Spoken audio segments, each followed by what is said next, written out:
భారతదేశం కాకుండా యావత్ ప్రపంచంలో ఉన్న హిందువులు తిరుపతి దేవస్థానంకి వస్తారు, దర్శనం చేసుకుంటారు.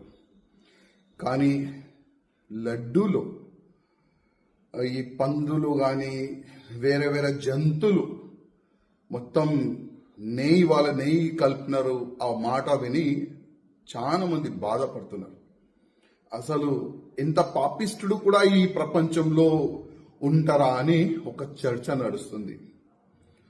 ఇవాళ ఒక న్యూస్ చూసిన ఒక టీవీ ఛానల్లో, ఎవరో అంటే ఆ గుడిని అపవిత్రం చేయనికి ప్రయత్నం చేసిన వాళ్ళు ఇవాళ లేకపోతే రేపు దర్శనానికి వెళ్తారంట.